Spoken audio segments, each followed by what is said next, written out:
નમસ્કાર, આપની સાથે હું છું લવલી અને બુલેટિનની શરૂઆત મહત્વપૂર્ણ સમાચારોની સાથે કરીશું। અમરેલીમાં જે ઘટના સર્જાઈ અને ત્યારબાદ ગોપાલ ઇટાલિયાએ અનોખી રીતે વિરોધ પ્રદર્શન કર્યો છે। એમનો એક વિડીયો જે અત્યારે સોશિયલ મીડિયા પર ખૂબ જ વાયરલ થઈ રહ્યો છે। એ વિડીયોમાં પોતાને પટ્ટા વડે મારતા હોય તેવા દ્રશ્યો સામે આવ્યા છે। અમરેલીની ઘટના બાદ ગોપાલ ઇટાલિયાએ અનોખી રીતે વિરોધ પ્રદર્શન કર્યો છે। મહત્વનું છે કે સુરતમાં તેઓ પહોંચ્યા હતા। સુરતના વરાછામાં એક કાર્યક્રમ દરમિયાન ગોપાલ ઇટાલિયાએ પોતાની જાતને પટ્ટા માર્યા। લેટરકાંડમાં પાયલ ગોટીને પોલીસે પટ્ટા માર્યા હોવાનો તેઓએ દાવો પણ કર્યો છે। ત્યારે દીકરીને બેરહેમીથી માર માર્યો અને ન્યાય ન અપાવી શક્યો તેવું કહ્યું તેમના તરફથી અને પોતાની જાતને જ પટ્ટા મારતા હોય તેવા દ્રશ્યો સામે આવ્યા। ત્યારબાદ અનેક તર્ક-વિતર્ક સર્જાયા। રાજકારણ ગરમાઈ ગયું છે જ્યારથી આ વિડીયો સામે આવ્યો છે। ગોપાલ ઇટાલિયાએ પોતાને 6 વાર પટ્ટા માર્યા હોય તેવા દ્રશ્યો એક બાદ એક સામે આવ્યા હતા। અમરેલીમાં જે લેટરકાંડ સર્જાયું તે લેટરકાંડમાં યુવતીની ધરપકડ થયા બાદ પોલીસે રિકન્સ્ટ્રક્શનના નામે જે રાજ્યભરમાં તેની ચર્ચા જગાવી હતી, કારણ કે જે સરઘસ કાઢવામાં આવ્યું હતું ત્યારબાદ પટેલ સમાજમાં ભારે રોષ જોવા મળ્યો હતો। ત્યારે આજે સુરત ખાતે પહોંચ્યા હતા ગોપાલ ઇટાલિયા અને ત્યારબાદ તેઓએ પોતાની જાતને પટ્ટા માર્યા। 6 વાર તેઓએ પટ્ટા માર્યા અને વિડીયો સોશિયલ મીડિયા પર વાયરલ થયો।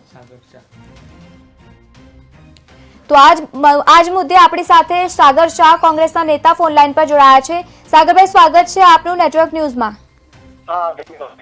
સાગરભાઈ, વિડીયો જે રીતે અત્યારે સામે આવ્યો છે, ગોપાલ ઇટાલિયાએ પોતાની જાતને 6 પટ્ટા માર્યા છે અને દીકરીને ન્યાય ન મળ્યો તે બાબતને લઈને રોષે ભરાયેલા જોવા મળ્યા। શું કહેશો આપ આ પટ્ટા રાજનીતિને? ગોપાલ ઇટાલિયાને પટ્ટા શું કરવા મારવા પડ્યા? શરૂઆત કેવી રીતે થઈ? જી, સમસ્યા ક્યાં હતી? ભારતીય જનતા પાર્ટી ગુજરાતની અંદર અને ભારતની અંદર છેલ્લા 10 વર્ષથી જે ડબલ એન્જિનની સરકારો ચાલે છે, એ ડબલ એન્જિનની સરકારોમાં રાજસ્થાન હોય, ઉત્તર પ્રદેશ હોય, મધ્યપ્રદેશ હોય, ઉત્તરાખંડ હોય, છત્તીસગઢ હોય, ગુજરાત હોય, તમે જુઓ કે કઈ ઘટનાઓ નથી થતી। આ ગુજરાતની અંદર ગુજરાતના ભારતીય જનતા પાર્ટીના અંદરના વિવાદોના કારણે આજે પાટીદાર સમાજની એક છોકરીને જે આટલું સહન કરવું પડ્યું અને જ્યારે ગુજરાતની અંદર પહેલા ક્ષત્રિયોનું અપમાન કર્યું, આજ ભારતીય જનતા પાર્ટીના નેતાઓએ છક્કા થઈને સ્ટેજ ઉપર જઈને કંઈ પણ બોલ્યા અને ક્ષત્રિયોના આંદોલનોને પણ તોડી પાડવા માટેના ઘણા બધા પ્રયત્નો કર્યા। એવી જ રીતે આ ફરીથી એ જ તર્જ ઉપર આ છોકરીને આવી રીતે રાત્રે 12 વાગે એના ઘરેથી લઈ જઈને પછી રિકન્સ્ટ્રક્શનના નામે એમના સરઘસો અને વરઘોડા કાઢ્યા। આપણા 8 પાસ ગૃહમંત્રી બૂમો પાડીને કહે છે કે હું એક ક્રિમિનલના વરઘોડા કાઢીશ, પરંતુ એમણે સુરતના તક્ષશિલા કાંડની અંદર જે આગળ આગ લાગી હતી એ સંસ્થાના લોકોના કોઈ વરઘોડા નથી કાઢ્યા। હરણી બોટ કાંડની અંદર કોઈ વરઘોડા નથી કાઢ્યા। ટીઆરપી ગેમ ઝોનમાં જે આગ લાગી અને 30 માણસો મૃત્યુ થઈ ગયા, બળીને ખાક થઈ ગયા અને કોલસો થઈ ગયા, એના જવાબદાર લોકોના અધિકારીઓથી લઈને નેતાઓ સુધીના જે કનેક્શન હતા એમાં કોઈના વરઘોડા નથી કાઢ્યા। 135 જણા મોરબીમાં મરી ગયા, એના કોઈ વરઘોડા નથી કાઢ્યા। ખ્યાતિ કાંડની અંદર છેક નેતાઓ સુધી વાતો ગઈ, એના કોઈ વરઘોડા નથી કાઢ્યા। BZ જે 6000 કરોડનું કૌભાંડ કર્યું છે જેને પેલા ભૂપેન્દ્રભાઈ, જેના વખાણ અને જેના વિડીયો આ ગુજરાત પ્રદેશના જે પ્રમુખ છે CR પાટીલ પોતે સ્ટેજ ઉપર જઈને એના વખાણ કરે છે, એને મંચ ઉપર બોલાવે છે। આવા લોકોના વરઘોડા કાઢવાની તાકાત નથી આ ભારતીય જનતા પાર્ટીમાં।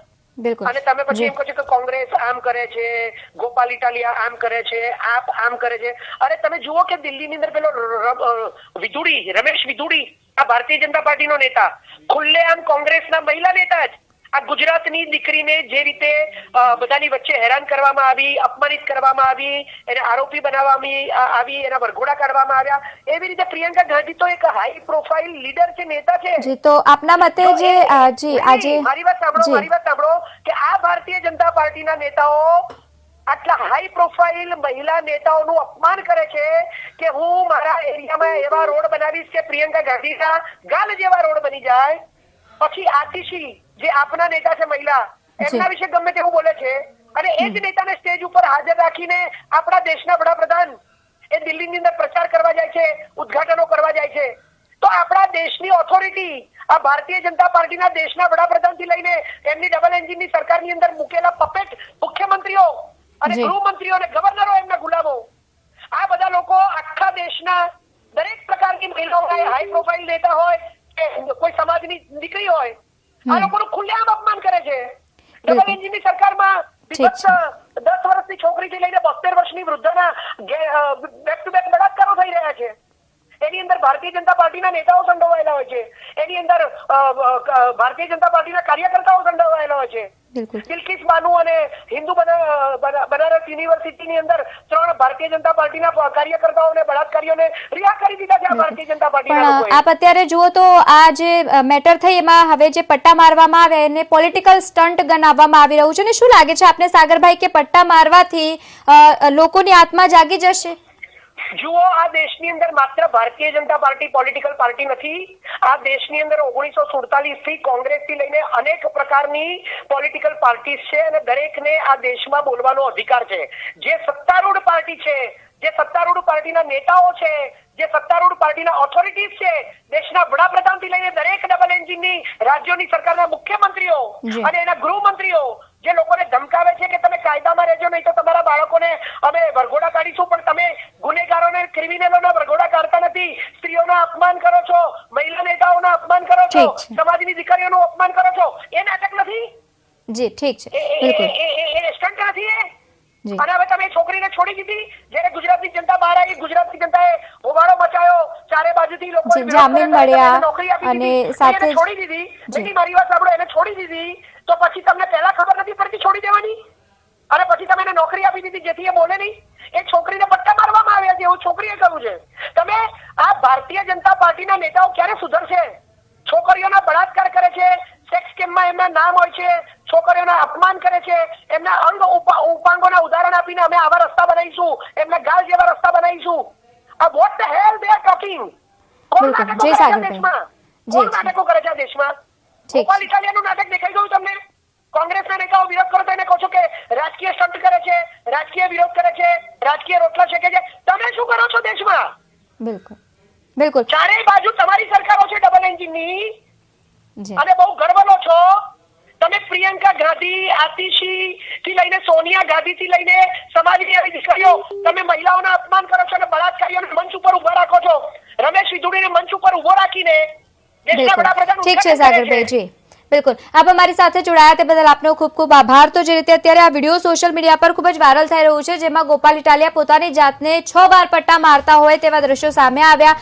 તો સાથે જ અમરેલીમાં જે લેટરકાંડ સર્જાયો, એ લેટરકાંડમાં ત્યારબાદ દીકરીને ન્યાય ન અપાવી શક્યો તેવી વાતો કરીને તેઓએ એક બાદ એક લગાતાર 6 પટ્ટા પોતાની જાતને માર્યા. જે આ સર્જાયું લેટરકાંડ, તેમાં જ્યારે ગોપાલ ઇટાલિયા સુરત ખાતે પહોંચ્યા હતા, એક બાદ એક તેઓએ નિવેદન આપ્યું અને ત્યારબાદ પોતાની જાતને જે રીતે પટ્ટા માર્યા. સાગર શાહ આપણી સાથે જોડાયા હતા, તેમની સાથે વાત કરી. અને બીજી તરફ હવે સાંભળી લઈશું બીજેપીના નેતા શૈલેષ પરમાર શું કહી રહ્યા છે.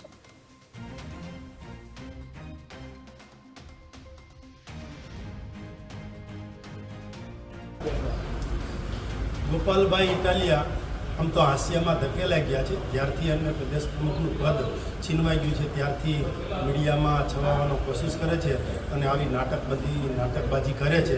પરંતુ જે અમરેલીની દીકરી છે એના માટે જે કાંઈ કરવાનું હતું એ બધાએ કર્યું છે અને એમાં એ દીકરીએ પણ પોતે પણ વાત કરી છે. પણ ગોપાલ ઇટાલિયા માત્ર આવા નાટક કરી અને જે પ્રકારનું કામ કરે છે એ વ્યાજબી નથી.